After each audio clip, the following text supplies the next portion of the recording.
pleasure for me to moderate this session. It's about an important subject for India. I think it has a presenter who will summarize very important work on the subject, and we have two discussants who have the knack for identifying what's important but missing from the analysis. So as soon as he learned that I was to moderate this discussion, a good friend of mine who happens to be in this room, he asked me, why is it that session chairs feel the need to talk so much? So implied in that question was policy advice. So I will take that advice and turn the mic over to Ritam Chaurey. He is assistant professor at Johns Hopkins University. He's one of the 4 authors of the paper that he will present. And that paper was actually written for a World Bank report called At Your Service, The Promise of Service-Led Development. It's an excellent report, by the way. They did a lot of work in terms of getting together a whole bunch of data. It's available on the web. And you should definitely read both the paper that's going to be presented and the book that it was written for. So after Ritam is done, in about 20 minutes or so, Robert Lawrence will provide his comments, and then after that, we will turn to Professor Mukherjee. Yeah, over to you, Ritam. I've already made 10 minutes up, I think. Great. Thank you for inviting me to this great conference. We already heard a lot about India's manufacturing trade. Now I'm going to talk about what I think everyone in this room will agree is one of the important growth stories in India, which is about the services sector. And as Indermeet mentioned, this project started as a part of a book by one of my co-authors, Gaurav Nayyar, who's at the bank. The book is trying to address this much larger question in development economics, is that can services play the role that people thought would be played by manufacturing in structural transformation. This paper is, I would say, a part of that larger project. In some sense, but we are asking a very, very specific question here, which is that India has seen this very large services sector growth. There has been exports growth in the services sector. Has that had any impact on non-services employment, non-tradable services employment across districts in India? And the reason we focus on this topic is because employment in non-tradable services is a huge chunk of the non-agricultural employment in India. It employs a lot of females. So it's a very important sector, and we will try to address this very specific question in this paper. Okay. So in general, traditional theories of development thought about structural transformation as the process of moving surplus labor from agriculture into the more productive manufacturing sector, which would lead to productivity growth and job creation for the relatively unskilled, and then eventually move into services.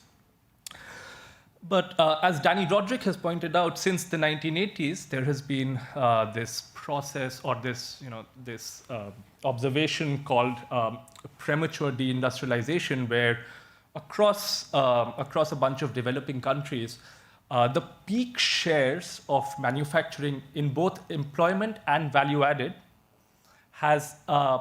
were both lower and happened at lower levels of per capita income than in the early industrializers.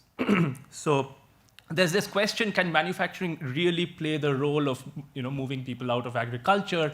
And if there is this process of premature deindustrialization, can the services sector, which has actually grown very fast since the 1990s, actually play this role of generating jobs and productivity growth for the relatively unskilled? So I'll just give a few facts about the services sector across developing countries and also in India. The first one is that as you see, there has been a decline in agriculture, the employment share in agriculture, the employment share in industry or manufacturing has remained relatively stable or hasn't grown. But most of these people who've moved out of agriculture, the employment shares have been taken over by the services sector. Right? This is true across developing countries. This is also true for India between 1990 and 2016, where you see the decline in agriculture is sort of mirrored by this corresponding increase in services sector. The second broad fact is that we care about labor productivity growth as one of the drivers of economic growth.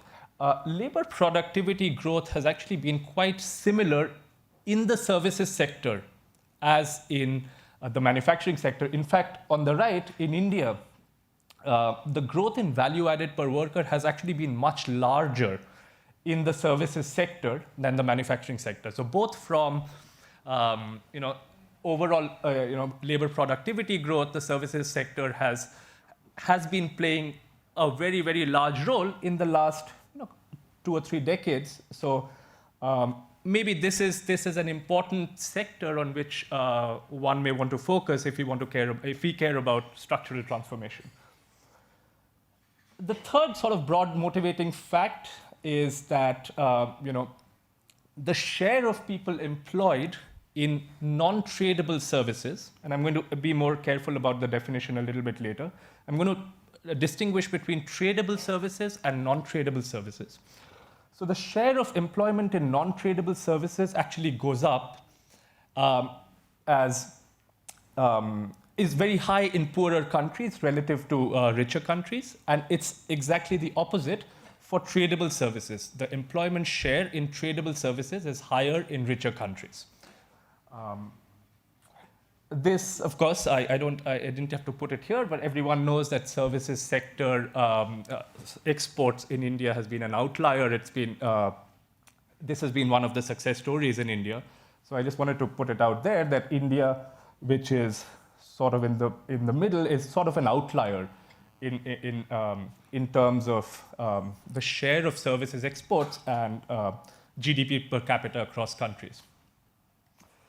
Finally, as I mentioned this before, the services sector has a large role to play also in other aspects, sort of distributionally, in the sense that it employs a large fraction of females, which is not the case for manufacturing, and it also employs a large share in the informal sector. So both of these sectors both female employment and informal employment are very important margins to think about. So this is another important sort of heterogeneity that we will consider in this paper. Okay, so this paper, as I said, large question: can services play a role in structural transformation? That's the broad intellectual question, but we are going to address a very specific part of that: whether tradable services growth can boost employment in non-tradable services. And if so, what are the channels through which this could happen? Then I will try and show you some results, distributional effects by gender. I want to mention here as well, and I'll mention it again, that there has been a large literature, there's an existing literature looking at the links between services and manufacturing, or manufacturing and services. Professor Panagaria has a paper with Rajiv Dehejia, where they look at manufacturing, the liberalization in manufacturing and its effects on productivity in services. And there are other papers looking at services liberalization on its effects on manufacturing, but most of those papers are looking at these input-output links between manufacturing and services. In this paper, we are just trying to move a little bit out of that realm and just look at the effect of tradable services on non-tradable services. Okay, so we are not going to look at this link between manufacturing and services. It's purely going to be focused on the services sector. There's going to be an increase in there's going to be a growth in the share, growth in exports of tradable services. What is the effect on the non-tradable employment? Okay, so we're going to use the economic census data, which Sam has put together in the shrug. We're going to use 4 rounds of it. 1990, 98, 2005, and 2013. And the only reason I have this slide up here is because it was also discussed in the last session. Data on services is not great in India. Okay, so that's a major problem.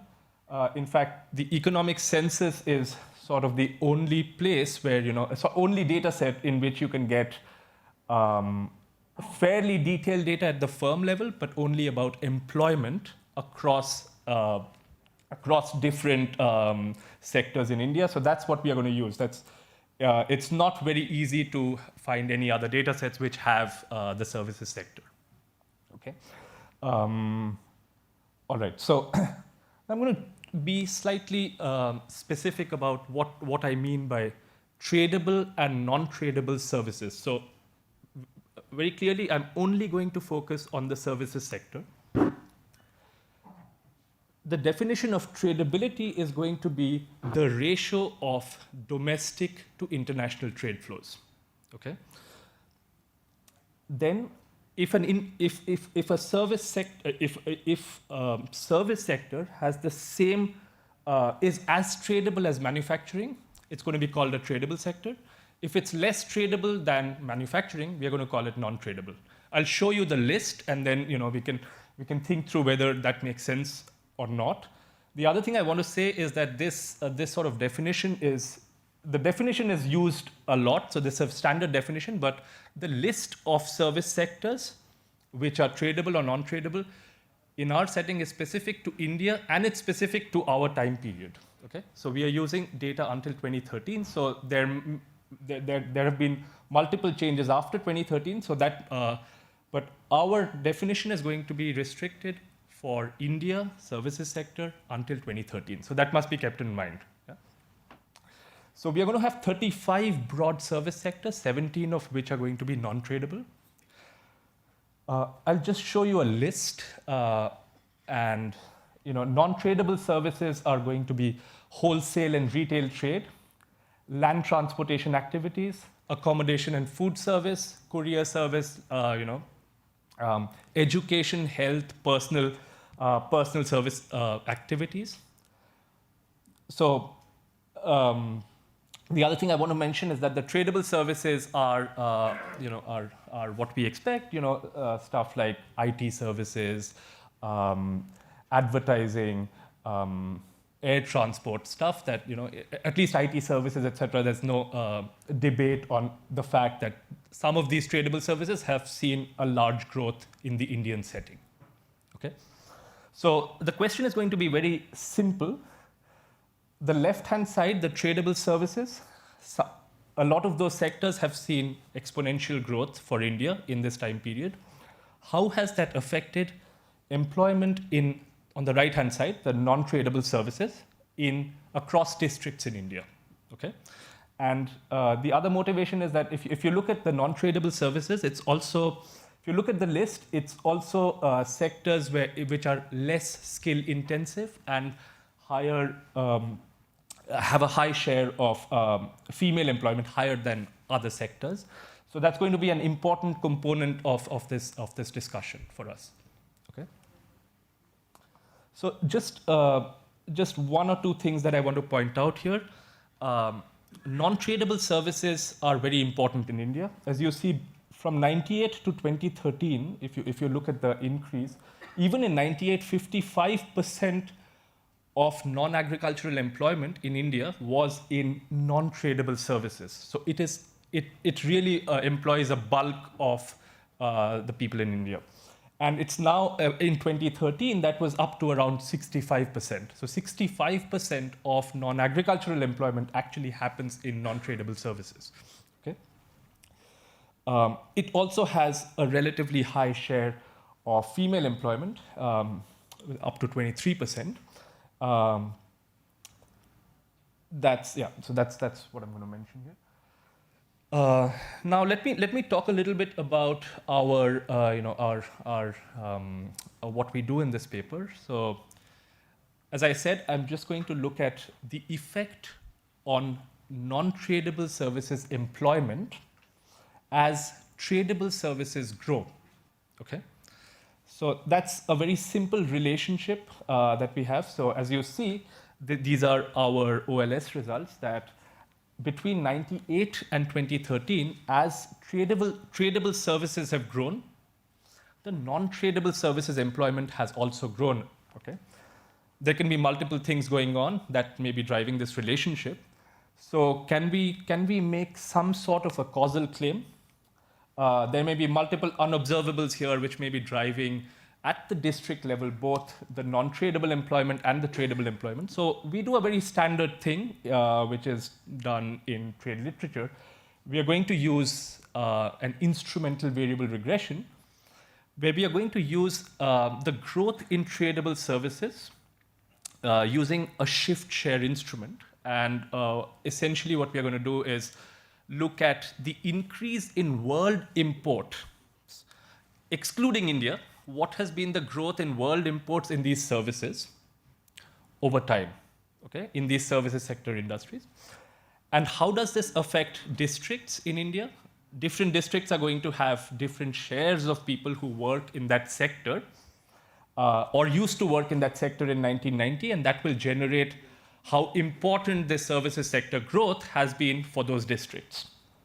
Okay, so I'm just going to keep it at that. So just to show you a visual representation of what we are doing here in this paper, on the left it just shows that between 98 and 2013, various tradable services have grown. I mean, I would say linearly. Is that linear or? Yeah, I've forgotten whether it's log on the left-hand side, but they've grown a lot. And on the right, I show you a map of India showing that different districts, depending on how red they're going to be exposed to this trade, okay? Because that's the share of people in 1990 that were working in that sector, okay? So different places in India are going to be affected differently because of this growth in services. And how does that affect non-tradable services employment in these districts? So I'm going to compare two districts, one that was highly exposed to services trade, another district that was less exposed to services trade, and then compare what happens to non-tradable services employment in those districts. Okay? So broadly speaking, results are that it led to the services sector, this tradable services led to an increase in people working in non-tradable services in districts. Okay, so a 10% increase in tradable services growth leads to around a 4.2% increase in employment in non-tradable services in these districts. Not just that, there's also effects on the extensive margin. There are also new firms coming up in non-tradable services in districts that are more exposed by the services trade.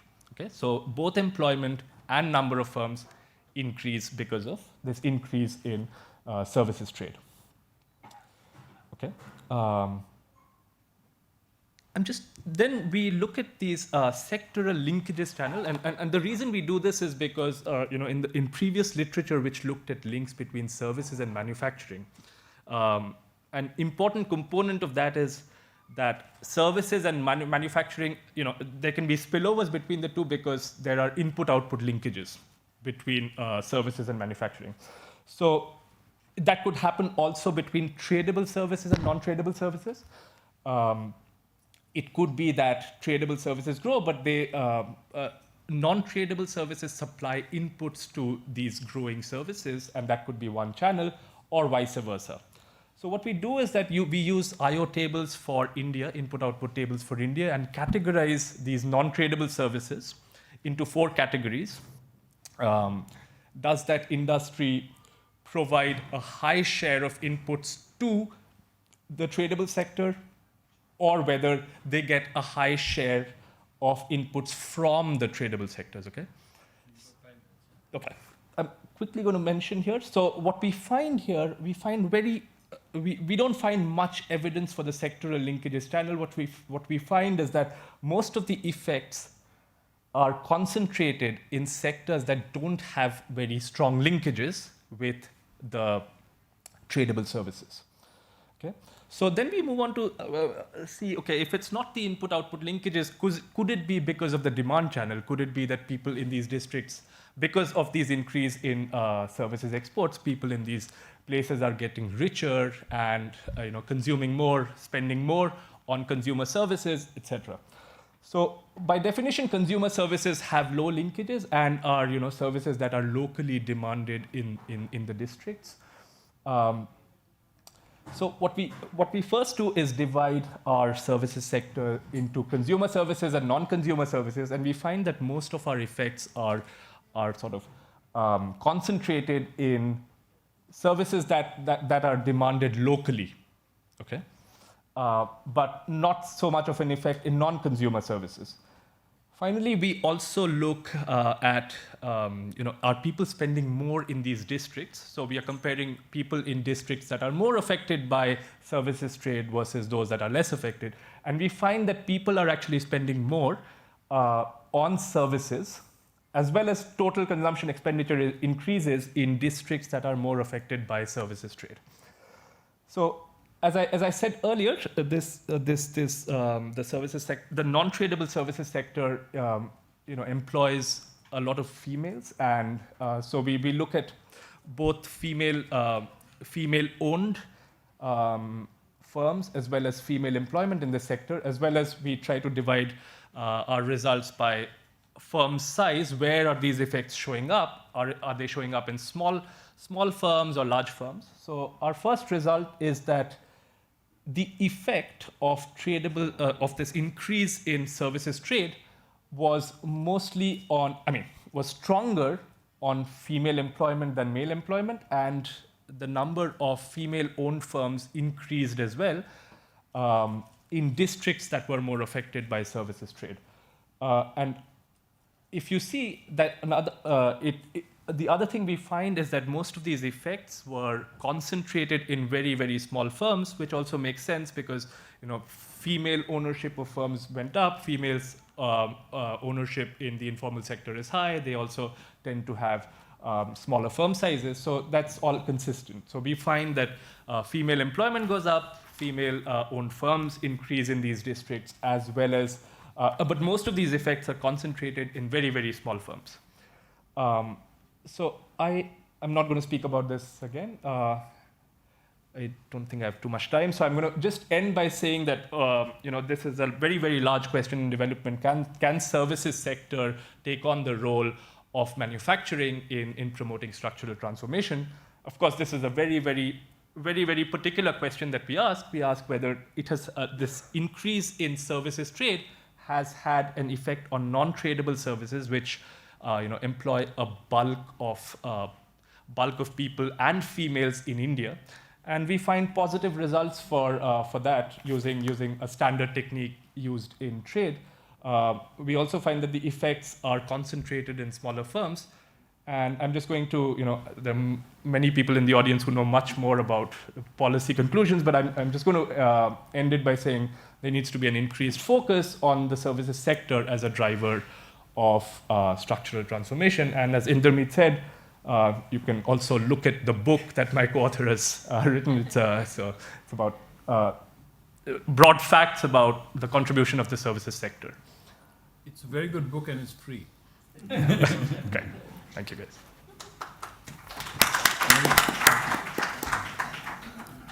You want to send it, or you want to do it? I'll start. Yeah. So thank you very much for the privilege of being a commentator on this paper. It's a to me, this is a very, very exciting subject, and I think it's the results of this paper are very important, and not simply for India, but also it has major implications for other countries as well, particularly the United States, and I'll come to that later. So the debate, as Ritam told us, in India is about the importance of export-led growth, and it seems to be that there's an emerging consensus that it is vital as a generator of future growth. But there is a question about whether services can play that role. Most people look at the Asian miracle and they draw the conclusion that it was all about manufacturing, and so that India ought to be going down that path. Undoubtedly, going down that path, if you succeed, gives you not only robust economic growth, you escape the limitations of the domestic market.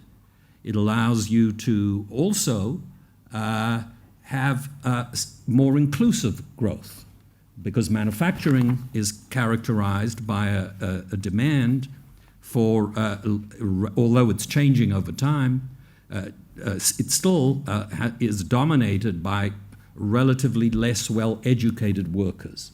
So it provides opportunity.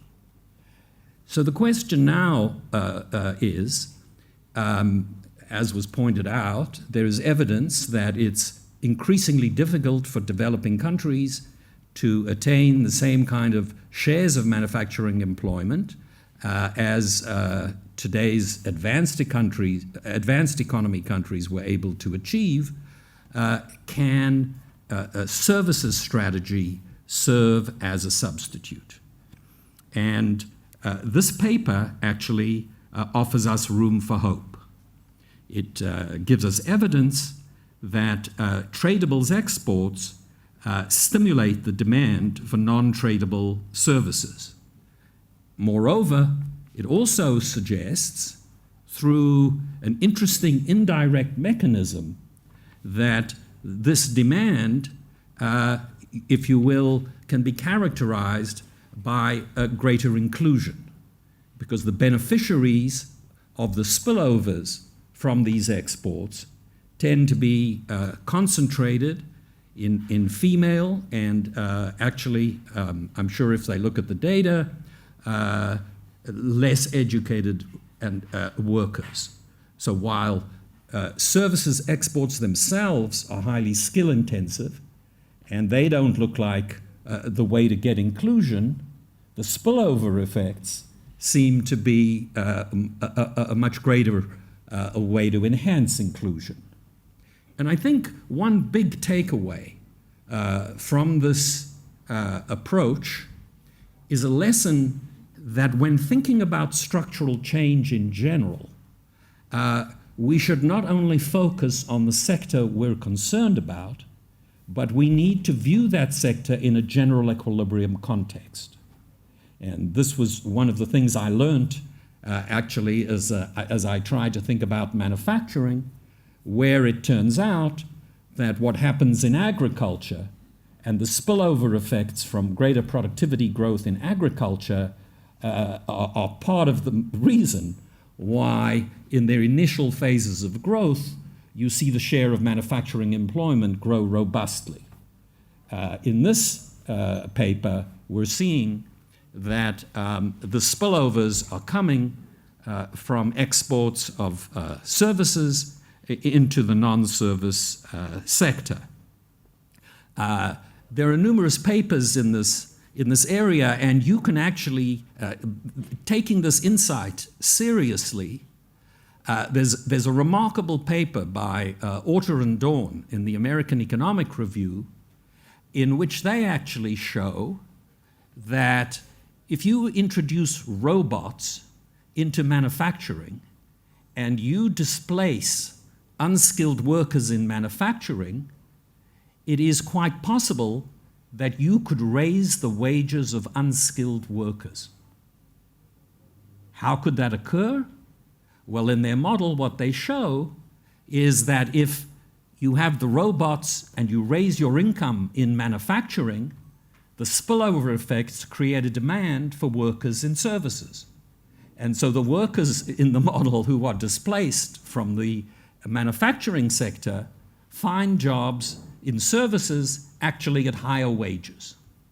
So you really need to think holistically when you think about structural change, and that's the lesson of this paper.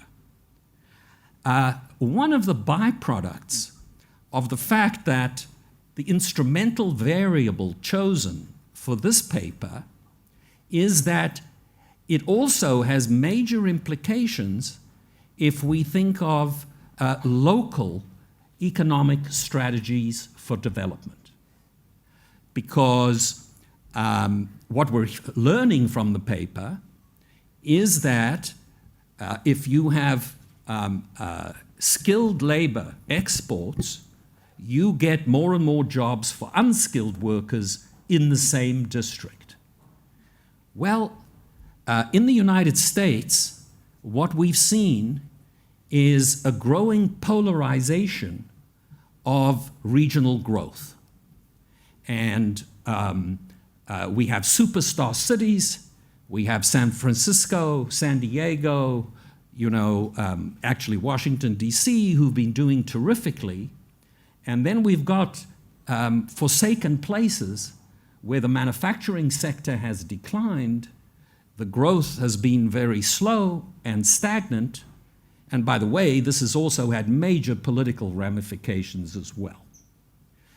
Now, the conventional strategy to place-based development takes one of two forms.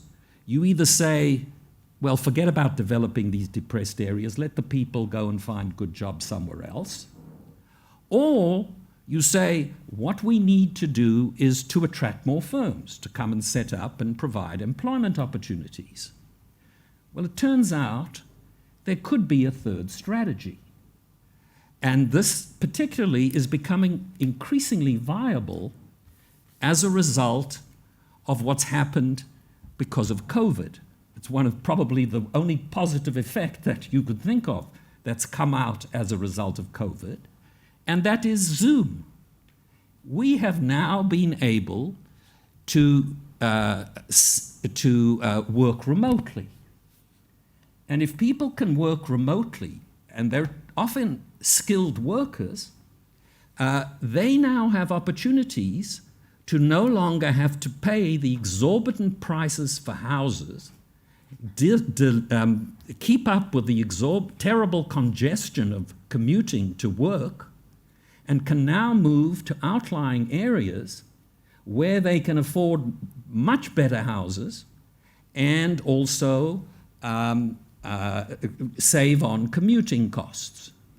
So more and more skilled workers can now migrate to depressed, or what formerly were depressed areas. Is that good for those locations? Is it good for the people who live there? Well, what the paper's implications are, is the answer is yes. If you can attract skilled workers to what was a depressed local community, those people will spend probably half of their income on local services. And so they are going to generate a demand for people who today are having great trouble finding employment at decent wages.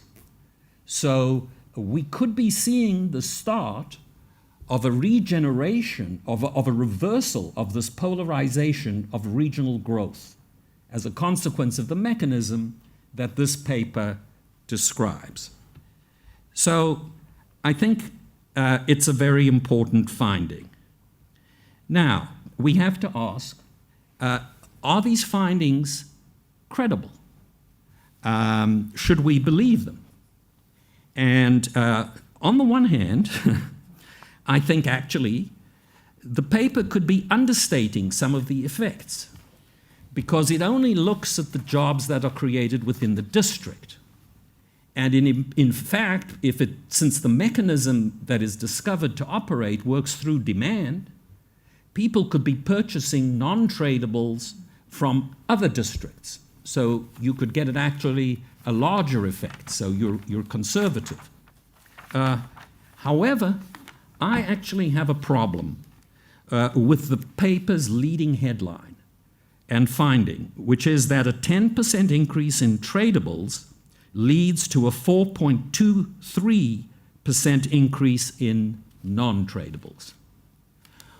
What we saw was that the size of the non-tradable services sector is on the order of 60% of total employment. That's a lot of people. The size of the exports, the employment in non-tradable exports is averaged over the period that's being examined is about 2 or 3% of the total. So I ask myself, does it meet the smell test that a 4.3% increase in non-tradables is going to result from a 10% increase in tradables? In other words, could a 10% increase in a proportion of employment that accounts for 2% really increase the employment by 4.23 of a very large number? So I actually thought, ironically, that the coefficients on the OLS regression had orders of magnitude that were closer to the kind of coefficients I would have expected from the results of the very sophisticated and warranted approach that is used, which did produce these very, very high coefficients. So to sum up, I suggest that the paper would be even more convincing if somehow, instead of talking about percentages, it talked about employment numbers, which is a trivial exercise, and then allowed us to relate for every 10 workers, or gave us the conclusion stating something like, for every X number of workers in non-tradable exports, in non-tradable exports, we get Y number of workers in tradables. So I think this is a puzzle that's remaining here in this. It needs to be sorted out. But as my previous comments have indicated, it's an extremely vital question, a very important paper, and so I think it's worth the work of straightening that part of it out. Thank you. Thank you, Professor Lawrence. I see from the body language on my right that the things that you're suggesting are very easy to fix. So these are very good comments. Thank you. But over to you, Professor Mukherjee. You have 10 minutes, yeah? Unless you want more time, in which case we can do a side deal. I'll try and speed it up. Okay, so agree, super important.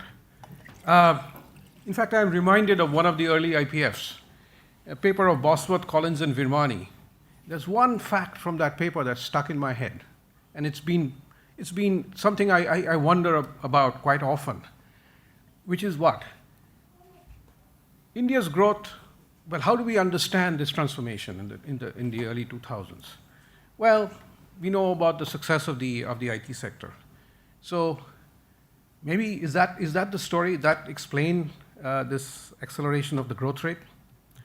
Well, but Bosworth, Collins, and Virmani's paper shows that, well, services was important, but not the IT sector. What's important in the data is informal service sectors, transport, trade, food, and entertainment services.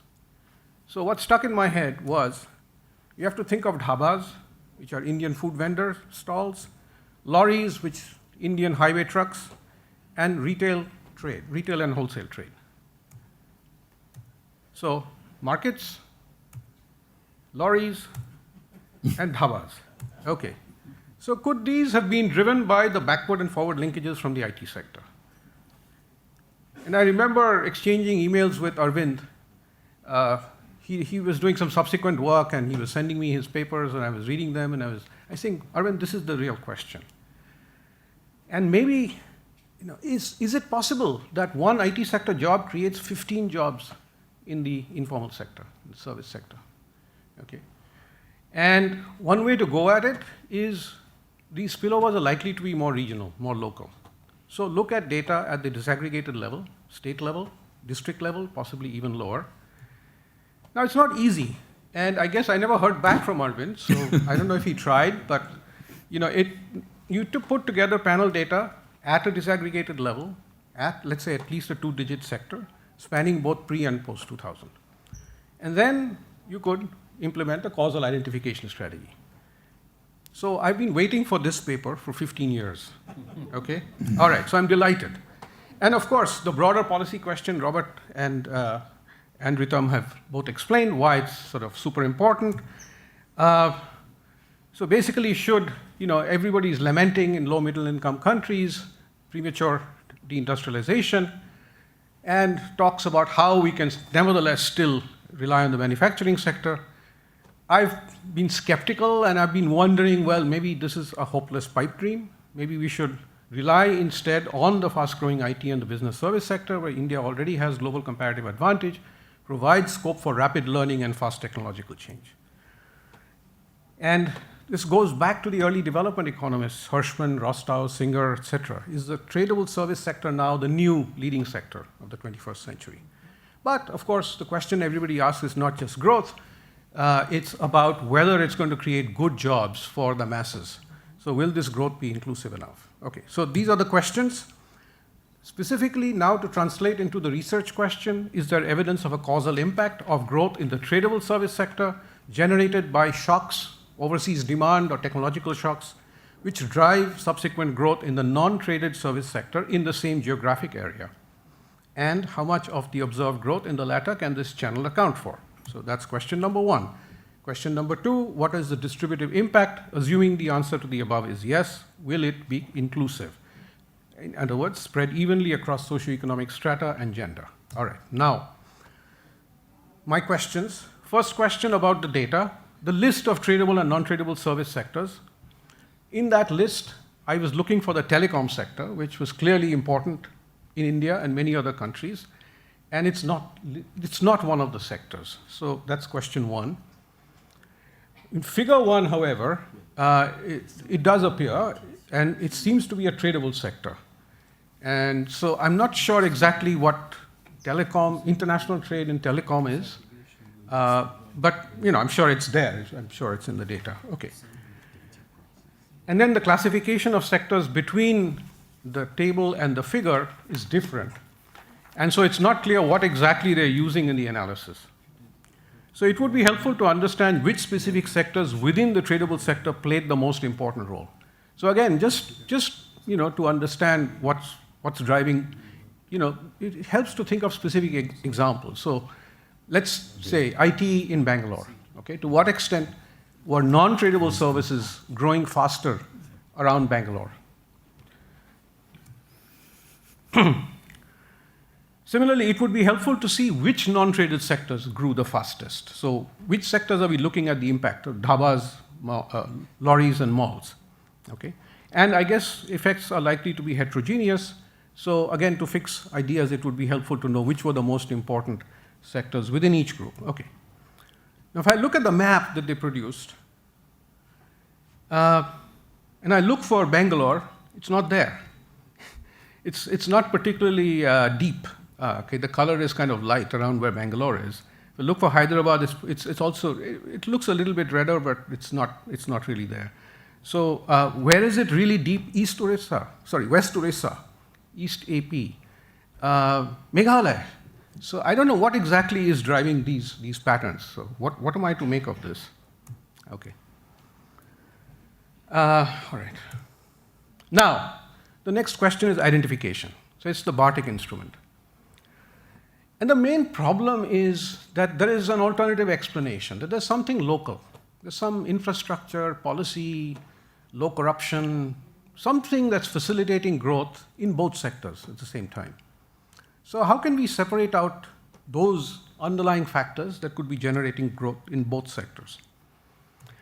All right, so what does the Bartik instrument do? It's an econometric technique which uses employment shares. Now, usual application of Bartik uses employment shares in some base year and uses that as weights for global changes in sector shares, which determines the exposure to those external shocks. Now, as a recent wonderful paper by Goldham, Pinkman et al. In the AER have shown, this is essentially a difference of difference strategy, which is based on one crucial assumption, that the levels of the base shares in specific regions are uncorrelated with subsequent growth in these shares. Okay, it's this orthogonality assumption that's critical. So this is kind of a technical assumption. What does it really mean?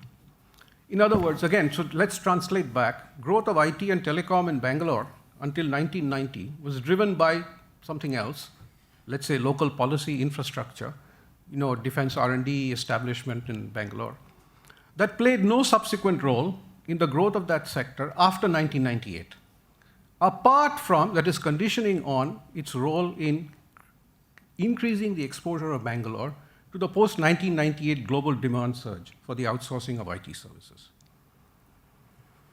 Okay, so that's the assumption in the standard Bartik. But these guys are not using the standard Bartik. They're going beyond standard Bartik because they're using employment shares not in a given base year. They're allowing that to just move with a one-period lag. So growth in the employment shares is also built into the instrument. So the change in the instrument, which is the critical thing here, is being driven not just by what's happening outside India, but it's also what's happening inside India at the regional level, because these employment shares are changing. So the underlying assumption is even stronger than underlying differences of differences. So again, it's hard to sort of wrap my head around this, what the underlying assumption is. The local factors driving the growth of the IT sector in Bangalore between 1990 to 98, between 98 and 2005, these are the successive years of the economic census that they're using, and between 2005 to 2013, were uncorrelated, conditional on determining past exposure to the global shocks. Now, it's very important, if you have to buy the results, to understand how sensitive the results are to these assumptions. And so there's, again, Golden, Pickham et al. Explain a number of sort of sanity checks that you should expose the analysis to. First is just, again, to get a sense of it, do a variance decomposition of the instrument. How much of it is being driven by the external shocks and how much by the internal weights? I would recommend them, before they actually use this sort of somewhat non-standard Bartik, to use the standard Bartik. So use the 1998 or the 90, okay, here's a particular strategy. Use 1998 employment shares as the weights and just fix that. Do you get the same results? Second, using the 1998 base shares, check whether the pre-globalization era growth rates, which you can, given that you have the economic census from 1990. So this is the standard pre-trend check. So check if the pre-trends were correlated with the employment shares in 98. And then the really demanding test, which most Bartik analysis fail, including the famous Otter, Dorn, and Hansen for the China shock and the impact in the US on employment. The Bartik is basically using many, many instruments. It's using one instrument for each sector. So if you have multiple instruments, you can do over-identification tests. Okay? And anyway, so I think basically there's a problem with the Bartik instrument, by and large. And this is an even stronger Bartik than the usual. So that's the main credibility concern. Now, subject to that qualification, I was chatting with Ritam, 1 minute. And I guess this is part of a larger project, and I'm sure they will get around to doing something like this. The results, for the time being, are really interesting. The demand linkages matter more than the supply backward linkages. The distributive impacts are benign in favor of small firms and with women entrepreneurs and employees. I echo exactly what Robert said, and since I have limited time and he elaborated on it, it would be useful to translate estimates of the impacts in terms of the number of jobs. Okay, is it really 1 to 15? Okay, but this is my last slide. About the distributive impact, some suggestions for going a little bit further than what they have done so far. Could they also look at distributive impacts by, again, they're using the NSS household expenditure data. So look at the impacts, the differential impacts on different deciles or quartiles of the household expenditure distribution. So this would be informative in terms of whether the generated income impacts are benefiting poor, middle, or rich households. And could potentially throw light on income distribution come demand composition channels of growth. So how important is inequality itself in affecting growth? Because if it's the demand channel, then you typically expect marginal propensities to consume to differ substantially across different strata. And finally, one other question, which is, I think, also important about the distributive impacts, which I think is feasible given the NSS employment surveys, is look at impacts on the wages or profits of small enterprises. And I guess the important question always is that, are these, in the US, as they say, it may generate a lot of informal service sector jobs, but, if it's basically McDonald's, food services, those are not good jobs. So are these jobs good jobs? Okay, whatever we mean by good jobs. And I presume that the NSS employment surveys should be able to throw some light on it. Okay, thank you. Very nice. Thank you very much. Thank you, Dilip. Very good. So we are trying to finish this by 1 o'clock, right? To get back on schedule. So we have 20 minutes because our guys did really well. First Arvind, then you. Anybody else? Anybody else? And you're next after that. Yep. Okay, and we do that one round. I give you guys the thing, and then we do another round, and then you finish up. Okay. Arvind, after you. So just want to echo the critical question is the last one that Dilip mentioned, to me, at least when we are talking about transformation.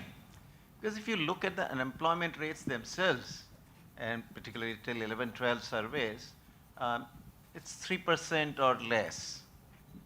So everybody is doing something because poverty is widespread, and to survive you've got to do something.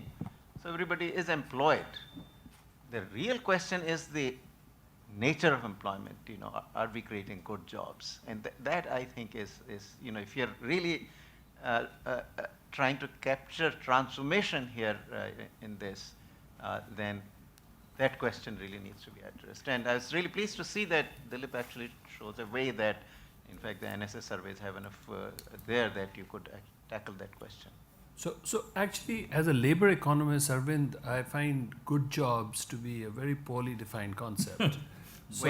Wages. No. I would sort of say, I think that what they do look at is productivity, right? So then the question is, you can have services jobs that are higher productivity, and you can have services jobs that are more inclusive.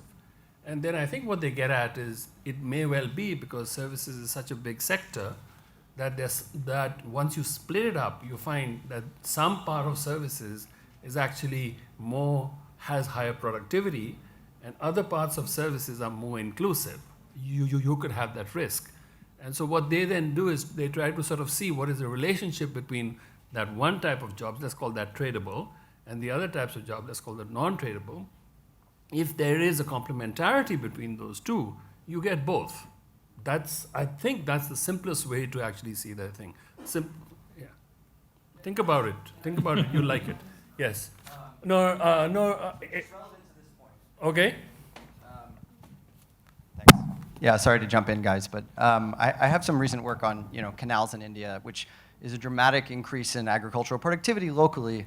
And what we basically find is big increases in jobs, in population, but no change in wages. Why? Because there's a spatial equilibrium, because people move over the long run, right? And they follow where the job opportunities are, where the labor demand is. And so I actually think that looking at jobs over the right time horizon really is the right outcome, because we think that the wages are gonna level out across space, at least if we're looking over a long enough kind of period. Good. Over to you, Anil. Yes, I was just a short question. Can you run a horse race with manufacturing, just to see? That's often a question that comes up, which is whether manufacturing or tradable services will have a stronger forward or backward linkage. Yes.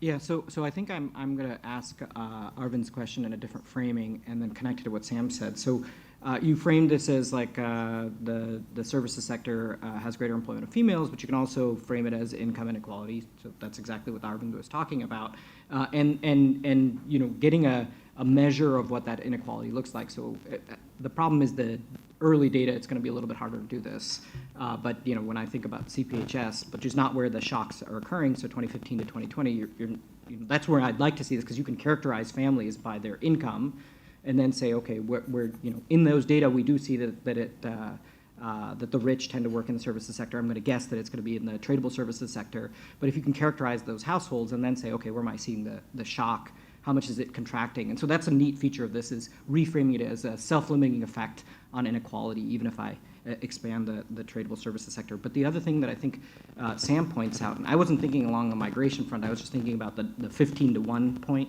that was made earlier, is how much of the gain on, let's suppose that there's some self-limiting effect on inequality, even a reduction of inequality with these, how much of it is on the intensive versus extensive margin? I was thinking extensive margin in terms of number of jobs, right? So low-wage jobs, but more people getting employed. But Sam points out that some of that effect could be through migration. Now, of course, this all could be, you know, doesn't respond to what Dilip was saying. So, I saw one more hand. If oh yes, please, Ruchi. Sorry, Prachi, not Ruchi. Prachi, sorry. Yes. So just to, you know, one thing, you know, Dilip mentioned what has stuck in his mind is Bosworth and Virmani. A picture which has stuck in my mind, and I don't see Rana. Oh, Rana is there in the room, actually. So Rana has an, you know, it is really a mind-boggling picture, which we had put in the economic survey back many years ago, is if you plot employment and productivity in India, it's just, you know, it's basically you're employing the entire population, and that relates to Professor Panagaria's job, what quality of jobs. You employ, you know, 80-90% of the population in like very low productivity. So you have like, you know, flat graph till like 90% of population, and then you have these high productivity jobs which, you know, within services which employ very, very small fraction of the population. So just, you know, you know, it would be, maybe I missed it, but it would be good to regurgitate that and also bring a little bit more, you know, more variation in productivity across, because that's, you know, it's really, I think, a good way to show what the problem is. And it would be good to see also, I think Rana did it back in 2012, 13, or even before that, to see where that is now and how has that changed. One more question, Rana. Do you want to come in? Yeah, just a suggestion, which is, in fact, Radhika and I was just discussing it, you know, on this issue of good jobs.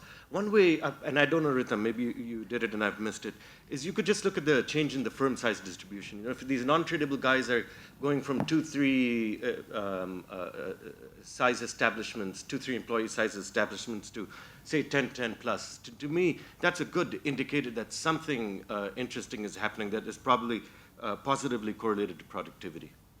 Got it. Okay, who wants to go first? Do you want to go first, Ritam? Let me. We go in the same order. Okay. I'm going to quickly respond to a few comments. I think I tried to do a back of the envelope calculation about you know, the number of jobs created in the non-tradable. I think our estimates are on the larger side, which we have to think about. It's like one job in tradable services leads to, you know, our baseline results are, you know, it leads to around 6 to 7 jobs, non-tradable services jobs. But if we look at the standard error bands, then we can go down to 3 jobs, right? So it's like, so I don't know if that sounds reasonable, but for me, one IT sector job in Bangalore could have 3 Zomato people working there. So it, yeah. But I think I'm going to respond to Dilip's point about, I have to look, so one thing was about, you know, these classifications of tradable and non-tradable services. I think that was the first comment. And I think here it goes back to one of the problems with Indian data. So the way we did the classification was using this world input-output database. And then, if you try to link those codes to, I mean, this is some data-related thing, but if you try to link those to the NIC codes that the Indian statistical agencies give you, it's not a one-to-one match. So we have to make some assumptions. So that's why I was showing you in one of the tables what we get from the world input-output database. And then the regressions try to match as well as we can the NIC codes in the data set to those codes. So I have to check where telecom lies, but I think that's where the difference comes. I think there was a question about the map, which I will come to, but I think I'll first respond to the Bartik instrument. And I think this is probably because we weren't very clear in the paper. We are actually using a very standard Bartik. We are using the 1990 shares at the district, the share of employment in 1990. We are not using the growth. The growth is in the world imports of services. And then we interact that with the district shares of employment in 1990. So that I think that's not what it says in the paper. Okay, maybe then we need to clarify that, because you're just lagging the employment shares one period. Yeah, so I think it's a problem with how we've written that equation. I think that's the response to your question about the map. The map is just the 1990 representation, and so that could be one response to why we don't see much in Bangalore or Hyderabad in 1990. So. But all the other points on doing all these tests over identification and following more of this, I always forget their name, Pinkham Smith, Goldham, Pinkham Smith, those criticisms. We try to address it in one way. It's not completely satisfactory, but it's the same concern that the initial share of employment in these sectors can be correlated with the growth in those districts as well. We condition on the fact that this could be related to the literacy rate, because these services growth are going to happen in high-skilled sectors. So we do control for that as a partial response to that critique, but that's as far as we go. We can do more on that. Definitely on this that point is well taken, that we should, and I'm going to talk about all these good jobs at once. We can do more on which sectors in the non-tradable services, in which particular sectors are they more concentrated in. That's something we can very easily do. On Rana's point, we can also look at whether it's coming from very, very small firms, like 1 to 2, or between slightly larger, as a partial response to whether these are in more productive firms or not. As far as Professor Panagaria's point, we can always look at wages in the NSS, but my initial thoughts are that I don't think we're going to see much because of what Sam mentioned. That you generally don't see much on wages as part of this. Amit's point on horse race, we had done that at some point. I don't remember the results, but the services, whether manufacturing was more important or not, I've forgotten. But we can easily do the horse race again. Anup, your question on we can try and look at the CPHS. I mean, I'm going to say we could have framed it as an income inequality paper.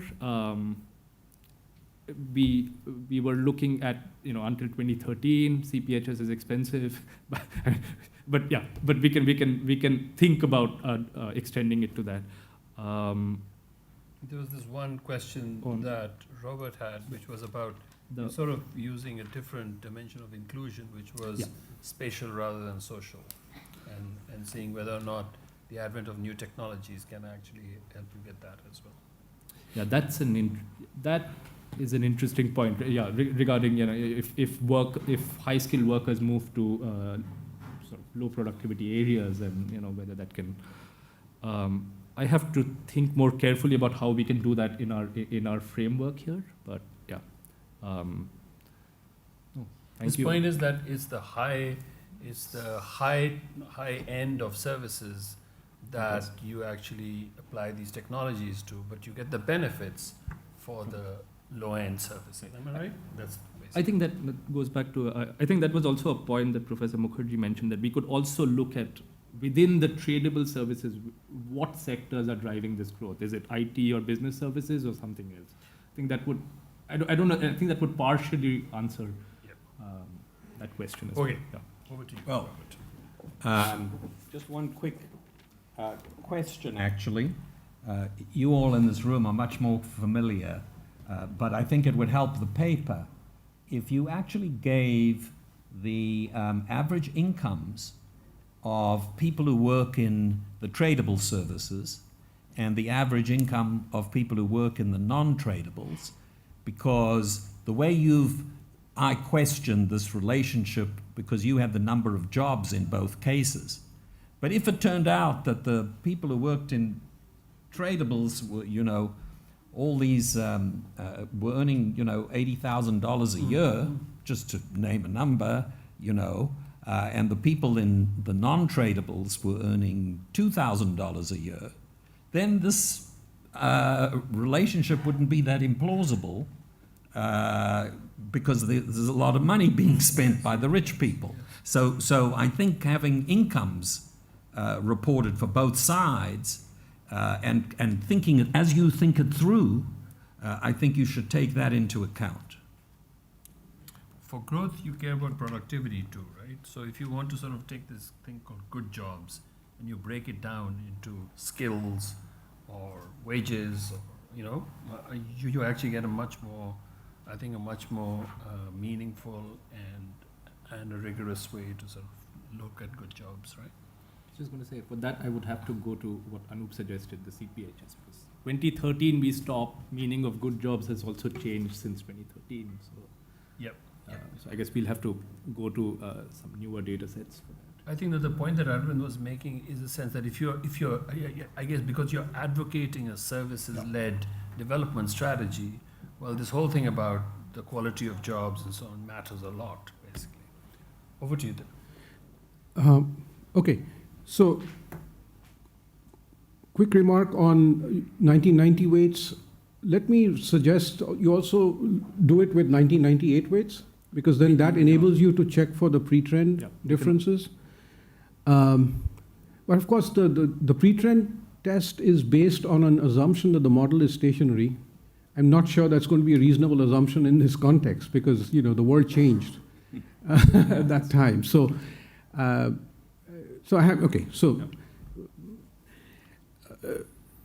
on this point about good jobs or not, just first comment on what Sam mentioned.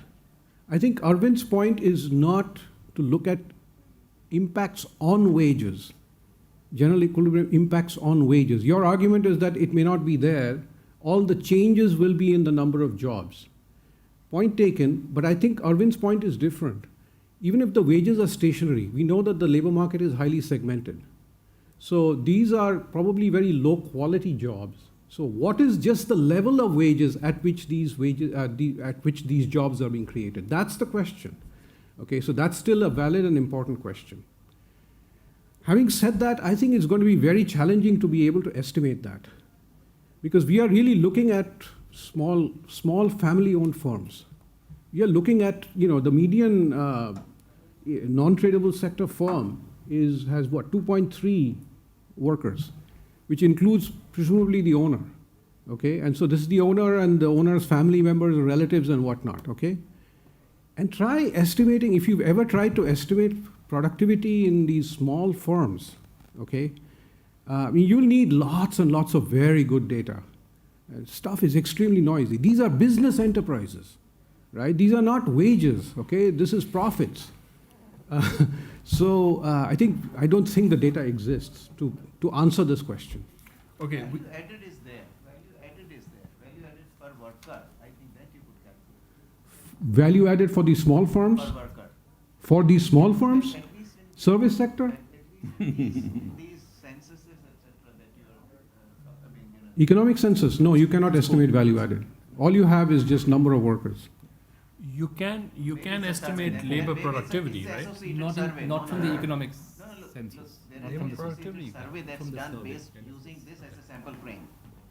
Which has been done recently. I don't think you can go back. No, you do. Okay, you guys take it offline. There are Who has questions? We do one more round. We start with Surjit, and then we go around this way. Yep.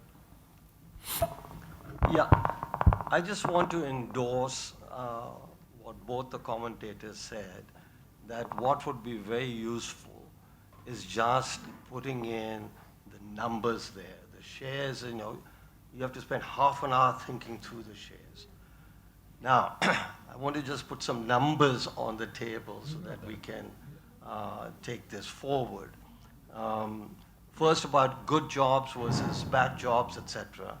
The broad distribution of jobs in India, this is according to the PLFS survey, is that 25% of the jobs are salaried jobs. 25% of the jobs are casual worker jobs, and 50% is self-employed. And a lot of the firms that Dilip, etc., is talking about, these are self-employed, and there it is very difficult to get their wages. You only get the total income of the family, and that's also a total income of the household, and that only is now very recent. Now, on the question of the PLFS, which is the same thing as the NSS, that data are available since 1983. So it's a rich source of data. You won't get for the self-employed, but you will get for salaried versus non-salaried. If you go to the CPHS data, now and female employment, that is considerably lower. You will have a small sample of 1 million jobs, which are salaried jobs, maybe 500,000 jobs, which are salaried jobs of the women. And if you go to the PLFS data, you get 2.5 times what that is. So maybe depending on what you're looking at, just put the numbers, and that itself will trigger hypotheses for you, which you can then test. I, as somebody who was a graduate student long time ago, I just want to make one comment, which is that we are now too preoccupied with instruments and not occupied enough with basic smell tests of data. So that's just my general comment for all the youngsters around here, that is the next generation or the present generation. Avoid instrumentation. That should be a footnote or an appendix. The whole story should be about what the results are and what they mean. Yes. Thanks. Violently agreed. You're next. Yeah, I actually want to supplement what Surjit just said. It's useful to look at the PLFS data, but also together with that, now you have the CMI data, which is also very high frequency. And for a period where the PLFS and the CMI are both available, you can get comparisons. In fact, they compare very well in terms of whether it's unemployment or wage rates and so on.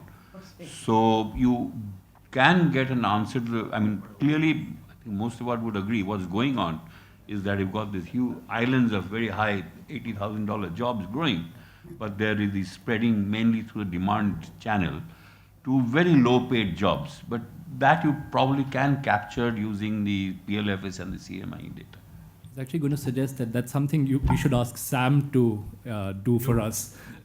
Get the CMI data onto Shrug or something so that I can do this analysis. He's tenured now. He can't be a research assistant anymore.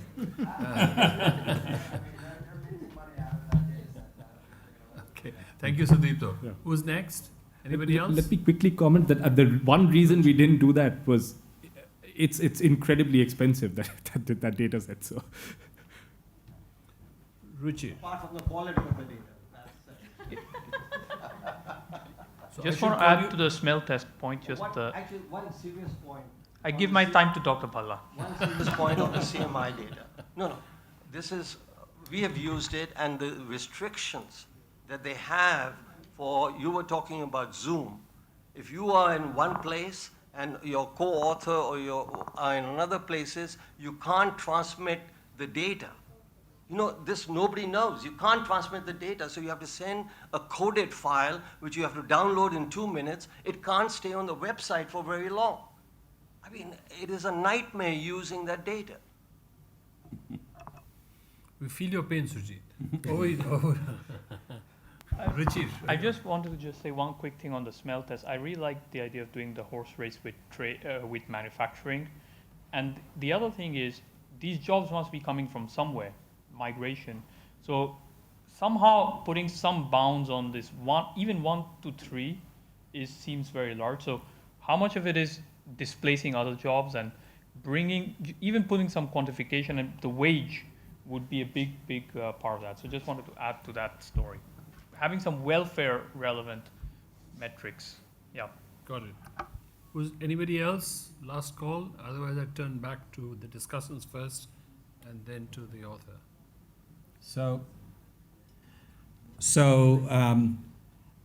A significant finding in the paper is that we're talking about the causal linkage working through demand as opposed through production. And I would suspect, actually, that the causal connections that work from manufacturing are going to work a lot more on supply side inputs and distribution than simply demand. Demand, of course, will create income, and there will be some effect from manufacturing demand, but the qualitative nature of the story is going to be very, very different. And that leads me to a second comment, which is if the connection is through demand, I really wonder if we aren't making too much of the kind of the distributional impacts coming from the spending. Now, these people who are in tradable services have a particular pattern of consumption. How different is that pattern of consumption from other people of similar incomes' pattern of consumption? My priors would be not that different. If that's the case, then the jobs they're creating by their spending are in the same restaurants, the same stores, the demand for schooling, quite similar to people in their income level. So I think we shouldn't, since you found that it's working through demand, it's less likely to be as connected closely as had you looked at the linkages that operated through manufacturing and the I/O tables and so on. I think that would give you qualitatively different stories. This one, I'm not so sure you're going to get very different stories. Very good. One, yes, please.